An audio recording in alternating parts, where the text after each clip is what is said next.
Hola, les saludo con mucho cariño y agradeciendo a Dios que podemos hacer esta emisión. Vamos a el trabajo del discipulado pastoral y pues con el gusto de estar en esta actividad. Estamos en el libro de Hechos, estamos en el capítulo 19 del libro de Hechos. Es todo un capítulo largo del versículo 1 hasta el versículo 22. A mí me gustaría que me hicieran favor de leerlo en casita con calma. Yo no lo leo a detalle porque siento que pierdo la atención del receptor cuando voy el detalle de los versículos y la lectura y siendo tan larga. Mejor se las platico y ustedes me hacen favor de leerlo en casita, ¿sí? Bueno, el tema le estoy llamando sentido común. Y lo que llama la atención es que no es el común de los sentidos. Lo que sucede es una situación complicada. Miren, les voy a decir. En el mundo cotidiano requerimos inteligencia, requerimos que la gente sea capaz para desenvolverse en la vida, en sus trabajos, en sus quehaceres, en todo lo que compete su ejercicio del día. Y hay gente más destacada que otra. Y el sentido común se refiere a esa capacidad, intuición, inteligencia, perspicacia, de saber cómo actuar, de saber qué hacer. Miren, la inteligencia se puede dividir en varios aspectos. Una es la inteligencia que le decimos el coeficiente intelectual, el IQ, que mide la capacidad de razonamiento.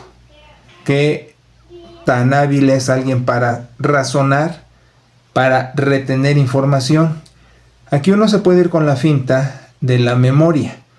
A veces se ha asociado a la memoria con la inteligencia, pero no es necesariamente el caso. Es nada más la capacidad de retener información. La otra inteligencia es la que se logra con la formación que da la información. Esa, le diríamos, es la de los mataditos, los nerds, los ñoños o como se le diga, que están macheteando y sacan muy buenas notas, ¿verdad? Pero esa inteligencia puede ser muy volátil porque puede olvidar la información que nada más adquiere en ese momento. Otra inteligencia es la inteligencia que le decimos social. La inteligencia social es la capacidad de relacionarse, de tener vínculos por años y muy buenas relaciones con las personas que han cultivado a lo largo de los años. Saberse manejar entre la gente. El don de gentes, diríamos, ¿no? Otra inteligencia, diríamos, es la sabiduría. La sabiduría puede ser prima hermana del sentido común, pero no siempre, porque el sentido común, insisto, como que es la perspicacia, es ser listo, es ser ágil para hacer algunas cosas en su momento, en su oportunidad, bien hechas. La sabiduría es cómo manejo el bagaje de información que tengo y el sentido común. Ser sabio implica la capacidad de todo lo que tengo, todo lo que soy, todo lo que me constituye de formación, de información, saberlo emplear. Entonces diríamos que todo esto es muy semejante, pero tiene sus aristas, tiene sus diferencias. Por ejemplo, la Escritura dice, el principio de la sabiduría es temer a Dios. Sí, por supuesto, respetarlo, honrarlo, porque temer no es tenerle miedo, aunque lo implica. Es decir, saber que con el Señor uno puede bromear, puede jugar, puede ser su cuate, pero a la vez tener el entendido de que pues es Dios Señor y que con Él no se juega en el sentido cuando es serio, cuando las cosas son en serio, con él bonitos y cooperando, ¿verdad? Bueno, entonces también el libro de Proverbios insiste en adquirir sabiduría, en adquirir inteligencia, y ahí reitera con 2 palabras la misma idea de ser capaces de informarnos, de retener información, de saberla usar, pero también lo que estoy diciendo, de saber usar con agilidad el momento, mi comportamiento, mi actuar, mi hablar, mi ser, mi estar en lo que me estoy desenvolviendo. Ahora, el pasaje es sentido común, y el pasaje es sentido común porque el apóstol Pablo está en Éfeso y allí la gente vitorea a su diosa Diana de los Efesios. Diana, podría yo echarte un rollo, pero no es sentido común echarte un rollo acerca de Diana porque me desvío del tema, pero te voy a decir que era la diosa de Éfeso. Así como puedes entender que hay otras sociedades que tienen sus dioses, sus diosas, y son más importantes que el mismo Dios. Entonces, esto es similar. Esta ciudad, Megápolis, tenía su diosa, y era Diana. Y pues todo el mundo le honraba. Incluso después de esta sección, vamos a entrar a otra sección donde viene un conflicto, pero ya lo veremos. Por lo pronto, está el apóstol en medio de esto. Ahora, él obviamente está haciendo su labor misiológica, ¿sí? Está yendo a lo que tiene que hacer, el pregón del cristianismo. Lo llamamos querigma, que es comunicar lo que ha entendido de Jesucristo y lo que ha oído que han dicho otros de Jesucristo y lo que puede encontrar por escrito que ya había algo acerca de Jesucristo. Todo eso, querigma, lo estaba pronunciando, ¿sí? Porque quería ganar adeptos a la nueva religión. Ahora sí, nueva religión, porque en ese paganismo politeísta que proliferaban muchísimas religiones, dentro de ellas el judaísmo, pues la nueva religión era el cristianismo, aunque curiosamente la primera generación de judíos convertidos al cristianismo creían que el cristianismo era el plus del judaísmo. Por decírtelo así, haz de cuenta que el judaísmo era una escalera, y en esta escalera el peldaño último es el de ser cristiano, pero dentro de los judíos. Entonces es curioso cómo entendían esto, ¿sí? Al ser cristianos, que entendemos que Jesús era judío y que entendemos muerte, resurrección, periodo mesiánico con Cristo, el último Mesías, por decirlo así, entonces somos los aplicados del judaísmo haciéndonos cristianos, pero dentro de la rama judía. No pensaban que se separaban del judaísmo.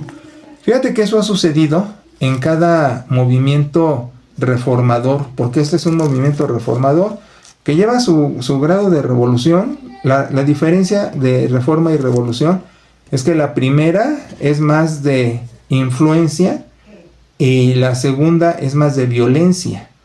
Aunque tenemos un apartado en la historia de reformadores magisteriales que, aunque es reforma, es violenta. Es interesante la semántica y cómo en la antropología social y todo eso clasificamos los nombres y los términos, pero pues es una reforma lo que está sucediendo, aunque va a tener también su grado de violencia, donde se va a implementar una nueva religión. Y aclaro una vez más que aquí sí tenemos que decir una nueva religión. Yo entiendo que las gentes nos dicen a nosotros que tenemos otra religión porque no somos católicos.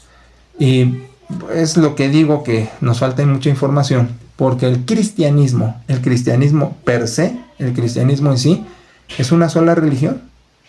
Las denominaciones, es decir, los grupos cristianos dentro del cristianismo, como denominaciones entonces, somos las ramas. Y dentro del cristianismo tronco está la rama cristiana católica, como está la rama cristiana bautista, como está la rama cristiana presbiteriana, etc. Así hay varias, ¿sí? Entonces no somos otra religión porque tenemos el mismo Dios, tenemos la misma Biblia, etc. ¿Qué es la diferencia? la hermenéutica, cómo interpretamos las escrituras o el sentir cristiano. Y por eso estamos en distintas ramas, pero del mismo tronco.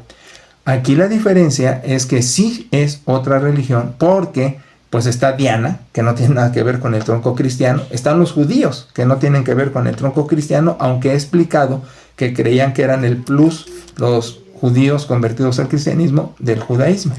Ahora bien, sentido común, porque Pablo, al entrar a Éfeso, cuando están echándole porras a Diana y está el alboroto que dura 2 horas, dice el pasaje, que por 2 horas le están festejando a Diana y echando porras. ¿Te imaginas un griterío que dure 2 horas? Nosotros hemos visto fanáticos de artistas o de deportistas que sí vitorean y sí se prolongan, y en un concierto pues permanentemente están vitoreando al cantante, al artista, pero 2 horas de puras porras donde no haya participación del artista, por decir, eso es la diferencia, ¿no? Entonces son 2 horas dadas a estar aplaudiéndole, gritándole, echándole porras, vitoreando a Diana. El sentido común es que el apóstol Pablo no pelea. Fíjate, incluso dice el texto que el apóstol Pablo, oye, creo que no estoy bien seguro si te di bien el pasaje, pero creo que no lo di bien. Es Hechos 19, ¿sí? Desde el versículo 23 hasta el versículo 40, ¿sí? Entonces, corrigiendo que había dado mal el texto, el pasaje habla que por 2 horas le están echando porras a Diana, y que el sentido común del apóstol es no rebatir. Deja que la marea lleve su curso y cauce. No polemiza con la gente. Evidentemente el apóstol tendría que decir que es un error la adoración a Diana como una estatua, como un ídolo, como una representación de la imaginación hecho diosa. Pero no lo hace. Y el sentido común, aquí diríamos jugando, ¿no? Es que no fue miedo, fue precaución. Pero el sentido común fue dejar a la gente, porque incluso había un personaje, ¿sí?, judío, que quiso también como que aplacar a la gente, que tuviera más tranquilidad con esas exclamaciones, un funcionario político judío, y la gente pues obviamente no le hizo caso. Entonces lo sensato fue precisamente estar aplacados, ¿sí? El apóstol estar aplacadito, tranquilo, sin echarles problema. E incluso, fíjate, se avienta la puntada del apóstol de decir que no iba a contradecir su algarabía, no iba a polemizarla. Esto no quiere decir que el apóstol no lo fuera a hacer. Vamos a ver más adelante que lo hace, y lo va haciendo con sentido común, con inteligencia. Sentido común, que no es el común de los sentidos, ¿verdad? Si tenemos vista, tacto, oído, etc. No es tan común. El sentido común, que debería ser común, no es tan común. Ahora, empecé diciendo que todos queremos gente pensante donde quiera que nos desenvolvemos, y que encontramos gente que pues no es tan juiciosa, por usar sinónimo de que piensa, ¿no?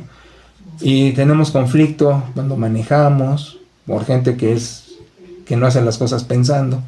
Tenemos conflicto con gente en el trabajo que piensa de un modo extraño y que hace las cosas raras, con subalternos, con jefes, con colegas, donde quiera que nos desenvolvemos. Y otro medio donde pasa lo mismo es en las iglesias. Una situación que se ha visto por muchos años es que el sentido común no está a flor de piel en las congregaciones. Tenemos varios obstáculos. Uno, pues es la ignorancia. La ignorancia, que como falta de formación con información, hace que se hagan las cosas supersticiosamente. Es decir, así las hacemos porque si no las hacemos así nos va a ir mal o no nos va a bendecir Dios, cosas así, ¿no? La ignorancia. Otra, la tradición, que por no ejercer mi sentido común, las cosas las vengo haciendo como las vengo haciendo.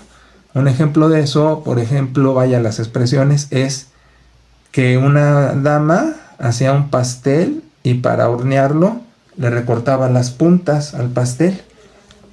Y así lo hacía, porque así se lo enseñaron. Entonces alguien queriendo averiguar el origen de por qué le cortaban las puntas al pastel, va hasta con un antecesor. Oye, ¿desde cuándo le cortan las puntas?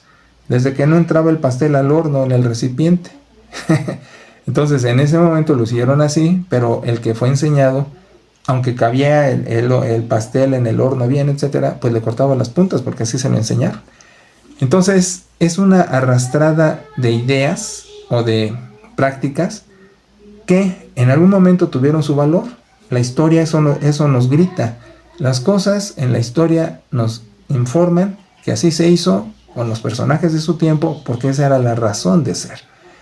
Que las vengamos arrastrando hoy sin sentido común, sin inteligencia, es la práctica de la tradición, por ejemplo. Con esto no quiero decir que tenemos que despojarnos de la tradición. La tradición es muy importante, la tradición es ropa. La tradición es ropa. Nos cubre, nos quita lo desnudo, nos protege del sol, del frío, del aire, de la lluvia. La tradición es necesaria. El único punto es actualizar la tradición, que la forma acompañe al fondo y no que la forma le gane al fondo. Eso es de lo que hablamos. Ninguno nos vestimos como los franceses en el siglo XVII, ¿te imaginas? ¿Sí los has visto? Con sus pelucas blancas y sus mallas, los hombres. No, pues, ¿cuándo nos íbamos a vestir así? Ni somos franceses ni estamos en el siglo XVII. Pero lo curioso es que sí tenemos ideas religiosas del siglo XVII y que son de Francia. Entonces vuelvo al punto. La tradición también se actualiza. Cubre la cáscara al fruto, cubre la ropa al personaje, pero es actualizado.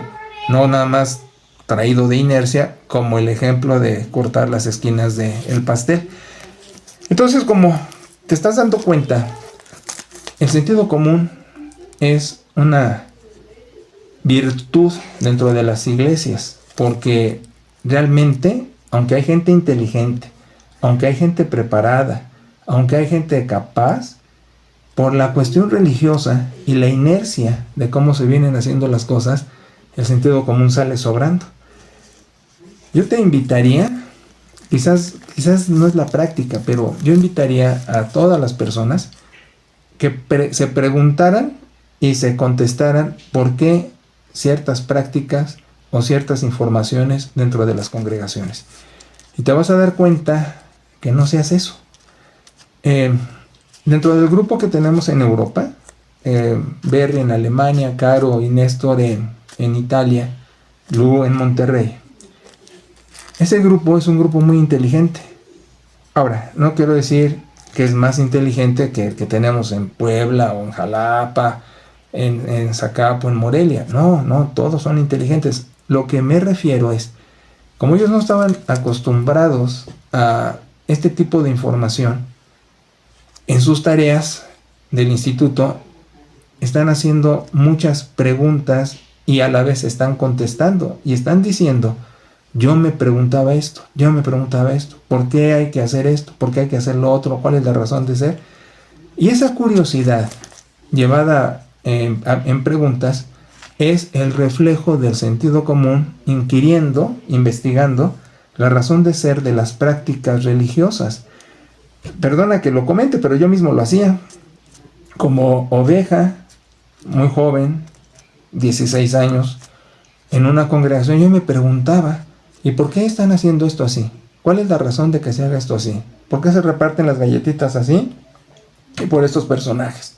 En fin, me hacía muchas preguntas que no tenían respuesta, porque si las hacía era mal visto, porque pues así se hacen las cosas, o no preguntes, solo hazlo. Y en la práctica religiosa, una de las cosas prohibidas es hacer preguntas o que la gente tiene que aceptar las cosas tal y como se están dando, sin razonamiento, sin sentido común. Aquí en liderazgo tenemos mucho que ver.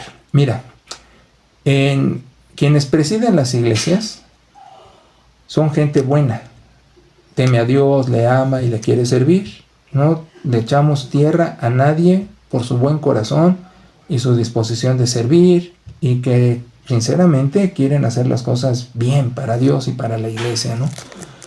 Pero uno de nuestros graves problemas como gente que preside en las iglesias es la falta de formación.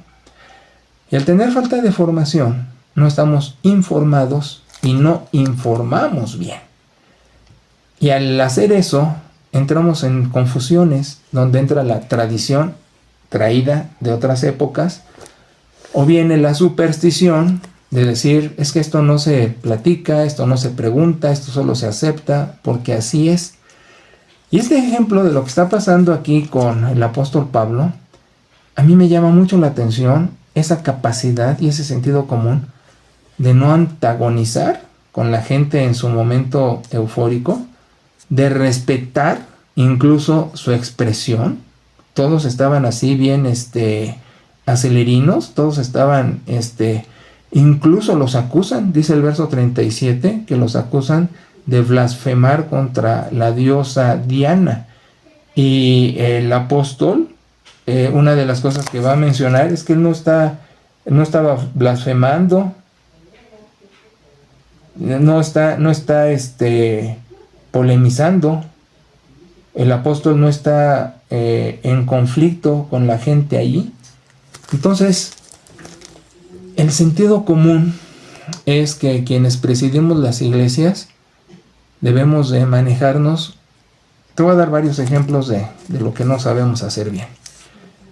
Cuando nuestro discurso es tremendamente prolongado, con una información que, como los tamales de chile, dulce de manteca, le pega todo, pero no le pega nada, ¿no? Como una cazuela de mole que se cae y se rompe y salpica para todos lados. En vez de ir en un punto, divagamos y perdemos mucho tiempo. Cansamos a la gente. Yo espero no estarte cansando, estoy fijándome en el reloj. La otra es que con eso queremos a veces apantallar. Ha sucedido que quienes damos un discurso y tenemos, por ejemplo, doctores, queremos usar ejemplos médicos o hablar de medicina, ¿no? Leímos algo por ahí y queremos como que ponernos en tono con los doctores, ¿no? Otros, por ejemplo, caemos en el error, y muy común, de leer por ahí y creer que ya sabemos manejar los idiomas bíblicos, y caer en el error tan crucial que es decir que dicen los originales, y no hay originales de la escritura. Cualquiera que tenga un poquito de formación se va a dar cuenta que los libros bíblicos no tienen los originales. Se perdieron, se quemaron, los destruyeron. Hay copias más viejas, y por viejas estamos hablando de siglos. No son recién, no están calientitos los pergaminos, o sea, pasó mucho tiempo. Entonces, querer presumir eso. Y otro error que realmente es un verdadero problema es manejar términos de los idiomas bíblicos desconociendo los idiomas bíblicos. Luego, que en Monterrey es académica, da cátedra de idiomas, creo que en el Tecnológico de Monterrey. Y no solo de inglés, que es lo usual, da alemán, francés, italiano, o sea, la mujer es políglota. Una vez me dijo, tienes razón, pastor, porque si queremos hablar de una palabra en el idioma en que se escribe esto, pues tenemos que conocer el idioma y la cultura del idioma, porque muchas veces las palabras están expresadas culturalmente, no etimológicamente. Entonces, más de las veces caemos en graves errores queriendo apantallar. Y también nos pasa esto. Si en nuestra audiencia hay un personaje formado en teología, con posgrado y habiendo sido docente, y quiero ponerme en su nivel y usar términos bíblicos y palabras bíblicas en el idioma de la Biblia, pues voy a hacer el ridículo porque me voy a estar equivocando. ¿Cuántas veces no nos habrán querido corregir y decir, mira, mejor cállate porque estás desatinado? Y no se hizo eso por respeto a la audiencia y al momento y lo que estaba pasando, ¿verdad? Pero eso es muy común, adornarse y es que esta palabra del idioma bíblico, pero sin conocer el idioma, sin manejarlo, sin traducirlo, sin conocer culturalmente cómo se emplean las palabras en esos léxicos, pues hace daño porque es una información falsa, equivocada. Nada más está parándose el cuello el personaje en turno con eso. Eso es muy problemático en las iglesias. Sentido común. ¿Cómo Pablo puede estar en Éfeso al momento de que la gente está prendida, en el momento en que no es oportuno su discurso, que no es oportuno antagonizar, que no es oportuno enseñarles cómo es el asunto con Dios, la fe, y callar y dejarlos aplacados y decir, yo no vengo a echar problema, yo no vengo a pelear con ustedes, casi diciéndoles, no, pues si quieren adorar a Diana, pues adórenla, es su asunto, ¿no? Sentido común. En las iglesias nos falta tanto eso, no solo de parte de los protagonistas que presidimos, sino también de las ovejas. Preguntarse, contestarse, preguntar, no solo, ahora sí que como se dice, ¿no? La borregada asimilando, escuchando, etcétera, sino a ver, ¿por qué estás diciendo eso? ¿Qué información factual te sostiene? Es decir, ¿en qué estás documentado para decir lo que estás diciendo? ¿Cómo lo puedes demostrar? Etcétera. Hay muchos modos en que las ideas prevalecen, pero el sentido común lleva a que primero se investiga y después se declara. Vamos, como el método científico, pues, ¿no? Y bueno, como hipótesis también está sujeto a prueba y a examinar. Y eso es lo que no sucede en las congregaciones. Por eso hay tanta gente, pero de veras masas, como aquí con Dianita, masas en confusión, en error, en tradición, en superstición, y ahí están cómodos. Es maravilloso. Ahora, te voy a decir otra cosa también. Un pregón superficial jala, porque la gente, para todos nosotros es más fácil bajar de nivel que subir. Siempre, pues no nos gustaba más el recreo que las clases. Entonces, cuando algo nos demanda razonamiento, preferimos lo contrario, bajar, oír cosas nada más, como Dios es bueno, Dios es grande, qué bueno, te ama, te quiere, échale ganas, cree, punto, sin razonamiento, nada más información superficial o ideas que no llevan reflexión, y las recibimos porque son más fáciles de recibir, no nos gusta pensar. John Stott, un líder de iglesia británico, hace un siglo, 2 siglos, hizo un libro que decía creer también es pensar. Y cuando ese libro se difundió en una reunión de pastores, precisamente queriendo que los pastores pensaran y sufriendo el personaje que quería que los pastores se animaran a trabajar la cabecita, dentro de la masa, solo uno dijo, oye, tienes razón, creo que tenemos que pensar los pastores. Uno dentro de 30, 40 pastores. Entonces, si desde allí empezamos mintiendo, diciendo que hay originales, dando información falsa de el manejo del idioma que no conocemos, con palabras que no sabemos su trasfondo ni su etimología, aferrándonos a un texto en castellano, cuando con una traducción no solo de un exégeta, sino una traducción más actualizada de las escrituras, nos damos cuenta cómo vienen descifrados los apelativos al Señor, etcétera, y insistimos que solamente una versión en castellano es la fidedigna, pues estamos haciendo de la gente, la verdad, un problema. Fíjate que hay en las iglesias gente con criterio y con inteligencia, con sentido común, y que sufre que no es el estándar, y que para hacer cosas como congregación, contenidos, relaciones con otras iglesias, etcétera, pues sí hay que bajar de nivel, porque no se dan a entender y va a haber más polémica que bendición sobre algunos aspectos. Y eso se sufre.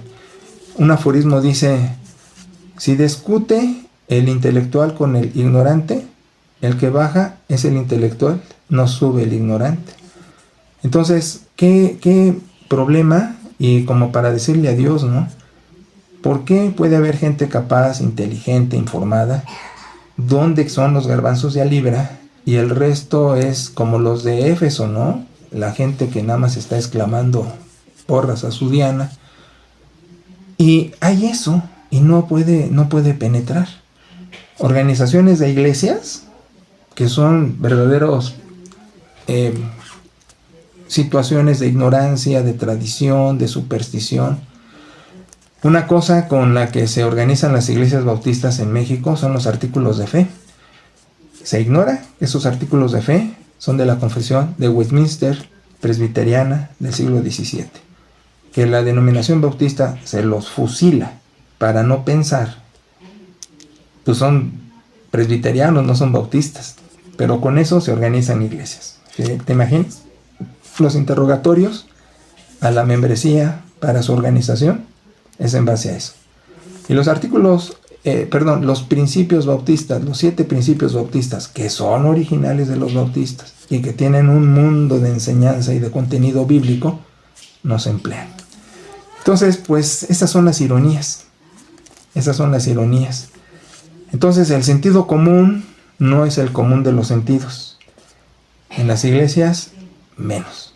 Con nosotros, los que protagonizamos y presidimos, menos. Y cuando articulamos la fe y queremos lucirnos o mentir que hay originales o decir que conozco la palabra hebrea o griega sin manejo del idioma, sin traducirlo y nada más porque lo vi en un librito ya me lo estoy fusilando, o creer que nada más esta versión en español, Reina Valera, es la dictada por Dios y tardarme las horas confundiendo y revolviendo ideas y confundiendo a la gente, cansándola. Son graves errores que tenemos nosotros, mea culpa, nosotros los que presidimos, predicamos y hacemos no tan bien a las congregaciones. Aunque insisto, los pastores merecen nuestro respeto porque son gente que ama a Dios y le sirve de corazón. El único problema es que el sentido común no es el común de los sentidos. Y en este párrafo, el apóstol Pablo nos da una lección de sentido común. Bueno, aquí lo vamos a dejar. Muchas gracias por su atención. Bendiciones y saludos para todos.